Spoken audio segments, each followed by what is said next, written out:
Bienvenidos de nuevo a mi canal de Podología, curso recordatorio de formación posgrado, dirigidos a estudiantes de grado y profesionales de podología. Vamos a hablar de lo que es la historia clínica en podología en el apartado de quiropodología. La historia clínica es aquel relato escrito o verbal de la enfermedad de un paciente o del padecimiento actual.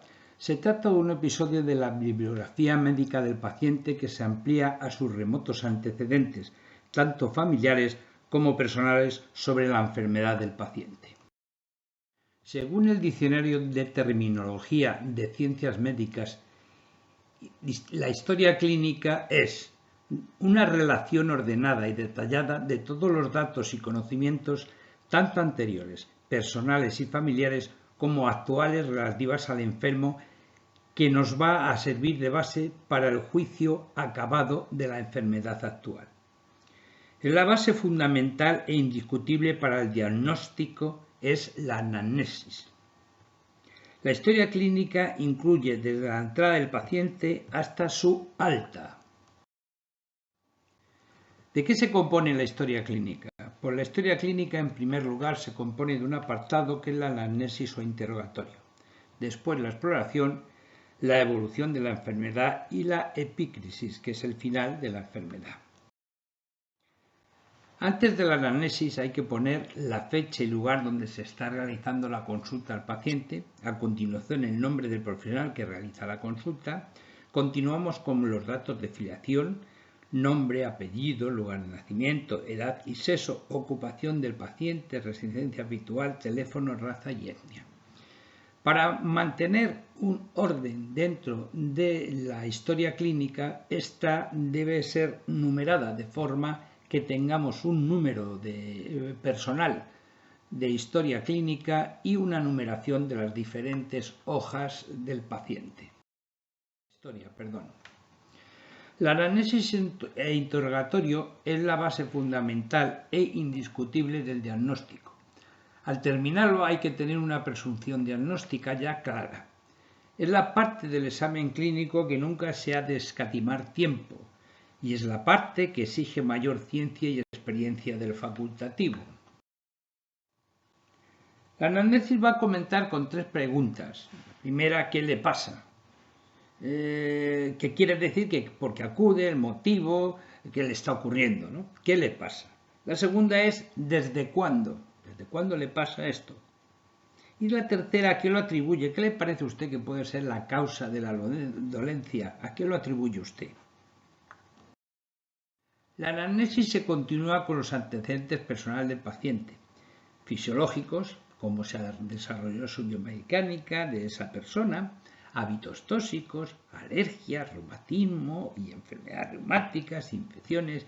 Si es un niño, cómo se programa la vacunación y habrá que programarla o ayudarle en esa vacunación. Accidentes en general y cirugía que han sufrido tanto si es un niño como un adulto. Las patologías que han padecido: diabetes, psoriasis, cardiopatías, enfermedades de la infancia, enfermedades infectocontagiosas, reumatismos, artritis, artrosis e infecciones que haya padecido. Y después los aspectos psicológicos. Si ha sido tratado con ansiolíticos, antidepresivos, personalidad del paciente. Las personas con trastornos psicológicos tienen un muy bajo umbral del dolor. Todo lo que se nos relate se ha de notar en la historia como el paciente refiere. ¿De acuerdo? Los antecedentes familiares, lógicamente, vamos a ver sus padres, qué patologías han tenido, si viven o han fallecido, estado de salud de los pies de su familia, de sus padres en este caso, algún otro tipo de patología que hayan tenido para resaltar, tanto de los hermanos, los hijos, el cónyuge y otros parientes. Cónyuge no es porque sea, es por la proximidad que hay, por si puede tener un padecimiento infectocontagioso. La anamnesis de la enfermedad actual es el núcleo principal del interrogatorio, porque vienen por algo a la consulta. Por lo tanto, preguntar por las primeras molestias. ¿Tiene usted dolor, escozor? ¿Tiene algún bulto o una mancha?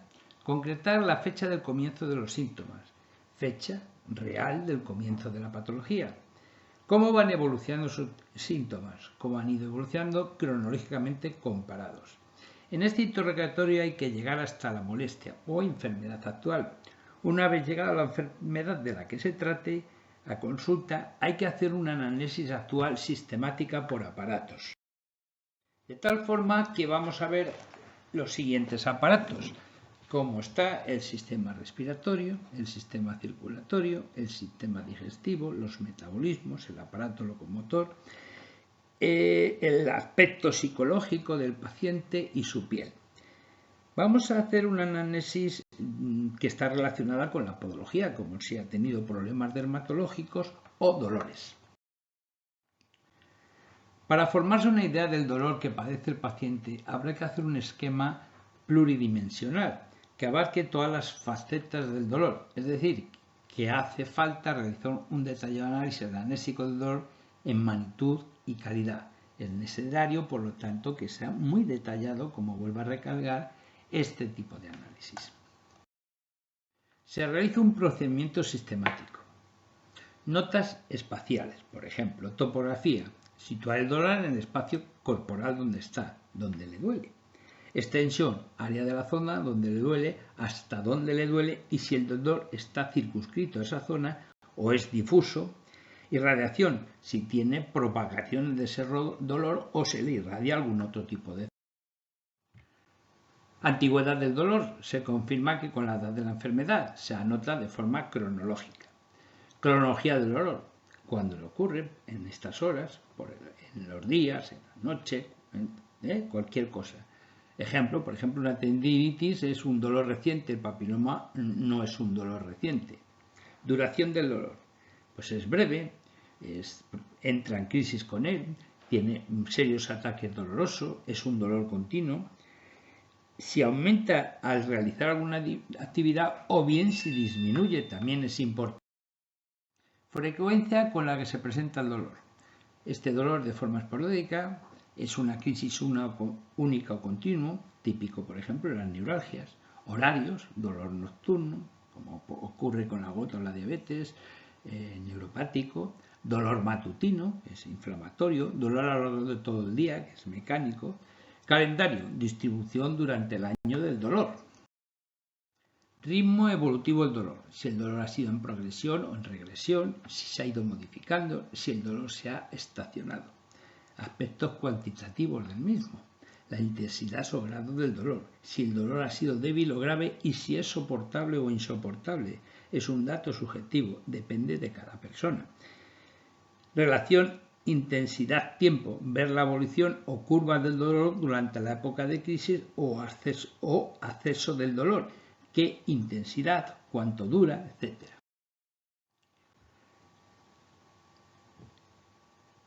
Es el matiz subjetivo con que el enfermo describe su dolor. El enfermo nos dice que es lacerante, el paciente refiere como si estuviese algo clavado. Si es punzante, es cuando el paciente nos refiere si estuvieran perforando el músculo. Penetrante, avulsivo, como si estuviese arrancado. Urente, como un quemazón. Inflamatorio, que es pulsátil. Circunstancia de dolor. Todos los factores que modifiquen el dolor, bien sean aliviándolo o bien sea agravándolo. ¿Qué factores han sido? Cuando modifico a tal postura no me duele, porque adquiere el paciente una posición que se denomina antialgia. Si hay influencia del dolor sobre el organismo vegetativo, neurológico, influencia lo que cree el paciente que influye en el dolor, como puede ser el calzado, posturas, etc.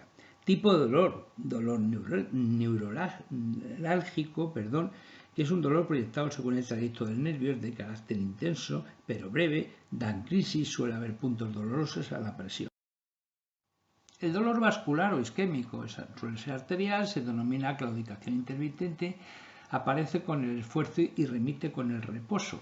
Se denomina esta claudicación intermitente la parada del escaparate porque el paciente tiene que pararse y disimuladamente se para a ver un escaparate. Dolor osteoarticular está muy localizado donde está la lesión, no se irradia, depende de la postura, del movimiento y de las presiones que recibe. Dolor radicular, un tronco nervioso que inerva el miembro inferior, por ejemplo. Exploración de la piel. Este es otro apartado muy importante. Observaremos el aspecto que tiene la piel, si es lisa, si está normal, si es áspera, si es seca, si es húmeda, etc. Observar si tiene lesiones primarias o secundarias. Hay una úlcera, un heloma, un tiloma, una herida, una cicatriz. Tipo de lesión es eflorescencia cutánea, tumor, nódulo, erosión, si existe hiperkeratosis, el tipo de circulación, el tipo de pigmentación, la tendencia o ausencia de vello, es importante. La coloración de la piel, pues es una piel roja con eritema, puede ser debida a una VSD, una fiebre, un problema vascular. Piel pálida, puede ser por una isquemia, una anemia, una vasoconstricción, por edemas. Piel cianótica, por compresiones venosas o cardiopatías. Piel grisácea, problemas respiratorios. Pieles pigmentadas, pues pueden ser por problemas de la piel y patologías como es el vitíligo, que son unas manchas blancas, por falta de anilina que da color a la piel, el clorasma, que son manchas oscuras. He dicho anilina, es melanina. Micosis, vamos a ver si tiene micosis, si hay despigmentación, que sería una pitirasis versicolor. Consistencia de la piel, extensa, es gruesa, es suave, es edematosa, es lasa. ¿Qué temperatura tiene la piel? Patrón de distribución del vello corporal en el miembro inferior y los hallazgos generales que nosotros hemos visto, pues como arañazos, heridas, pinchazos. Lesiones de la piel. Hay que leer e identificar el tipo de lesión que constituye la dermopatía. Hay dos grandes grupos. Lesiones elementales primarias son aquellas que aparecen sobre la piel previamente sana y lesiones secundarias se producen o bien por una lesión secundaria sobre la piel o como una evolución de una lesión primaria. El conjunto de estas lesiones elementales se denomina erupción o eflorescencia. Vamos a hablar de unas diferentes lesiones elementales primarias que podemos observar en la piel. La mácula, en primer lugar. Hay una modificación del color cutáneo por cambios en la circulación, eritema. Es simplemente un cambio de color sin cambio de textura en la piel, pudiendo ser diferenciadas formas y colores. No está sobreelevada, es una mancha. Tiene diferentes tamaños y formas. Puede ser pigmentada, como la peca efélide, despigmentada, como ocurre en el vitíligo. Abono. Son lesiones eritomatoso-escamosas y edematosas, de tamaño muy variable. Pruriginosas, quiere decir que dan picor, que pican, y se caracteriza por su fugacidad. Horas, días, desaparecen o cambian de lugar. Hay un aumento de volumen a nivel de la lesión normalmente inflamado con edema perivascular y circunscrito, muy localizado. Puede ser debido a picaduras, urticarias, vértigo y suelen ser de corta duración o bien por reacciones alérgicas que necesitan un tratamiento. Pústula. Son vesículas de contenido purulento, es una lesión igual a una vesícula en la que hay pus. Puede ser intraepidérmicas, subepidérmicas o infrafoliculares. La pápula. Es una elevación sólida muy circunscrita, normalmente de tamaño inferior a 1 centímetro de diámetro, de forma variable y suelen estar debidas a engrosamientos de la epidermis o a veces por una alteración de la dermis. Este aumento de volumen puede ser benigno o maligno como ciertos tumores. Vesícula, también denominada ampolla, flictenas, lesiones cavitarias de la piel de contenido líquido seroso o serohemático, se diferencian en su tamaño. Sobre menos de 1 centímetro vesículas, más de 1 centímetro ampollas. Grandes ampollas o confluencia varias es igual que dependiendo se acumule el líquido, hablamos de ampollas intraepidérmicas o dermoepidérmicas. Normalmente las ampollas suelen ser unilobulares, cavidad única. Las vesículas están a veces tabicadas con lo que son multilobuladas. En la ampolla subepidérmica habrá contenido serohemático, que es un contenido hemorrágico. La erosión es un defecto de sustancia epidérmica y una solución de continuidad en la epidermis. Puede afectar a la primera capa o a las 5 capas de la epidermis. Lesión secundaria erosión por prurito, por picazón. Rasgadura, desgarro doloroso a la piel que puede llegar a alcanzar la dermis y que en las semimucosas y mucosas se describe como fisura. Úlcera. Es una solución de continuidad a la piel con tendencia a persistir. Puede producirse por diferentes causas: úlceras vasculares, úlceras de presión, úlceras diabéticas, etc. Escama. Láminas de queratina de la capa córnea que se acumulan en la piel por exceso de producción de queratina o dificultad en su desprendimiento. Es como una desfoliación patológica del extracto córneo. Queratosis. Es una solución de continuidad de la piel con tendencia a persistir. Costra. Formación sólida debido a la descamación de fluidos orgánicos más tejidos epiteliales y o bacterianos. Se forma en general por la evolución de lesiones del contenido líquido, vesícula, ampolla, pústula, o sobre una erosión. Formadas por suero tienen un color amarillento. Las formadas por pus tienen diferentes colores, verde, marrón, negro, según la composición de la pus. Cicatriz. Aparece como resultado de una curación de una pérdida de sustancia en la piel. Puede ser hipertrófica si hay un exceso de tejido de reparación o atrófico si hay defectos en la reparación. Escara. Necrosis de la piel que puede estar infectada. Puede ser grandes y las lesiones son variables. Quiste. Se denomina en un principio una lesión, que es como lesión primaria. Si es por intrusismo de un cuerpo extraño se considera lesión secundaria. Nódulo. Es de tipo primario. Son pequeñas masas sólidas por infiltración a nivel de la dermis en la epidermis y generalmente los nódulos se palpan más que se ven.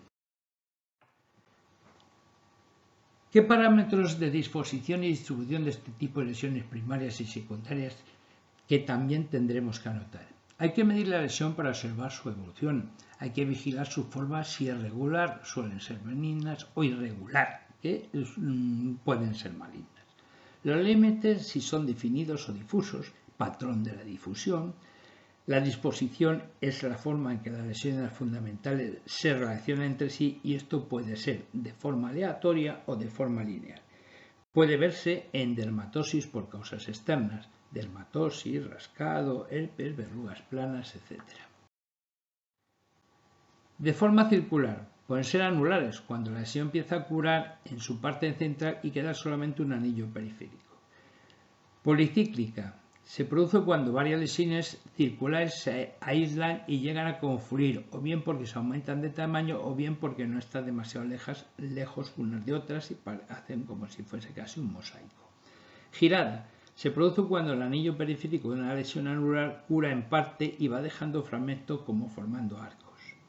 Concéntricas. Consisten en lesiones circulares de diferente tamaño ordenadas en torno a un punto central. Cuando una de estas figuras concéntricas está formada por lesiones de distinta morfología o lesión se le denomina escarapela o iris. Racimo. Características de los herpes y líquen planos que suelen venir en racimo.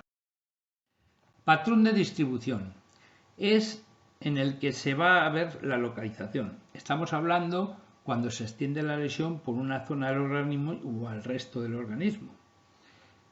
Es lo que se denomina distribución generalizada universal. Si se encuentra localizado en un territorio se denomina distribución regional. Se puede encontrar en zonas expuestas o zonas cubiertas del organismo. Anotaremos si son áreas sometidas a presión o traumatismos, en pliegues cutáneos intertriginosa, si se encuentra en superficies de flexión o extensión, si son unilaterales o bilaterales, si son asimétricas o simétricas. Toda dermatosis simétrica suele ser causa interna y si es asimétrica es por causa externa.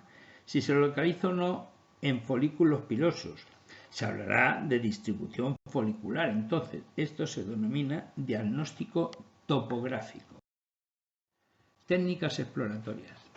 Pues en realidad la primera técnica que tenemos que tener es la palpación. La palpación es muy importante, no tenemos que tener nunca miedo a hacer las palpaciones, siempre con precaución, con guantes, etc., ¿no?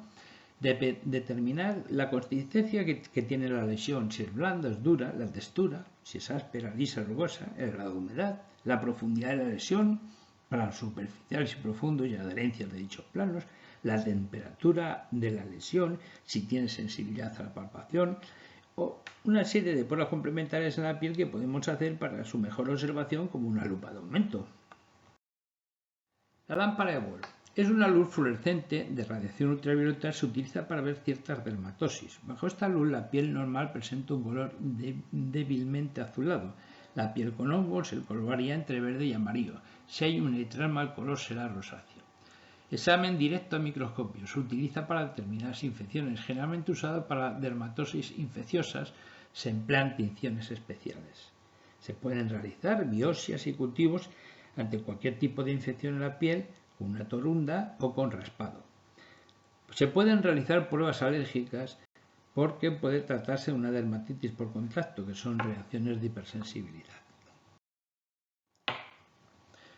¿Qué pruebas complementarias vamos a hacer para llegar a un diagnóstico que en este caso pues, no sea un diagnóstico dermatológico, sino de otra patología? Pues siempre vamos a hacer unos análisis clínicos, vamos a realizar un diagnóstico por imagen, por medio de rayos X, etcétera, y si hemos extirpado una pieza sin saber muy bien de qué se trata, podemos hacer un estudio anatomopatológico si es preciso.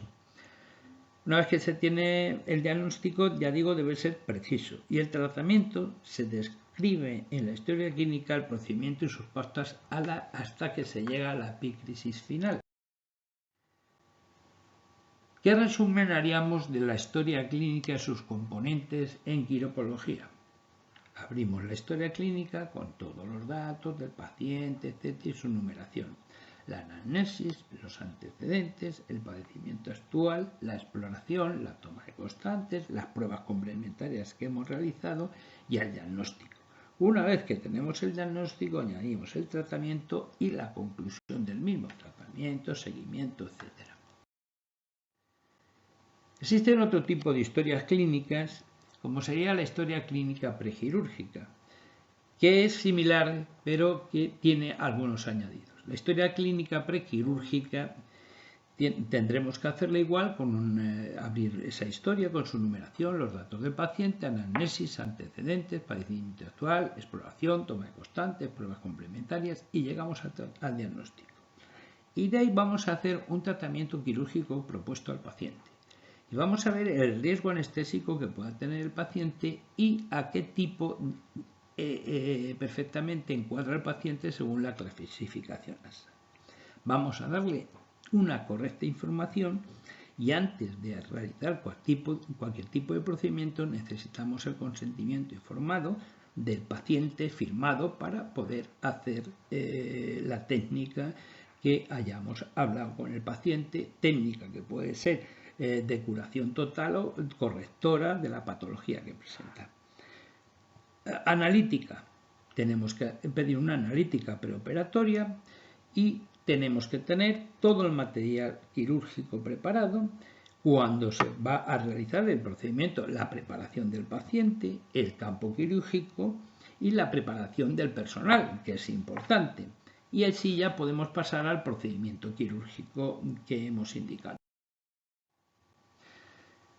Durante la intervención se realiza otra historia clínica que se añade, que es la intraoperatoria, donde se dice el tipo de intervención, la hora de comienzo y el fin de la cirugía, el anestésico utilizado y la cantidad que se ha empleado del mismo.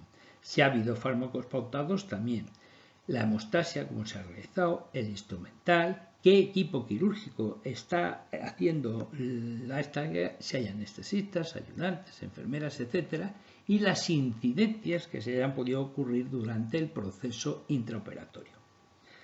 Una vez concluido esto, se hace también una historia clínica posoperatoria, que son donde vienen todas las revisiones posoperatorias, las curas pautadas, las pruebas que se realizan, hasta la alta quirúrgica. Como siempre, debemos recordar que quien mal anda, mal acaba. Muchísimas gracias.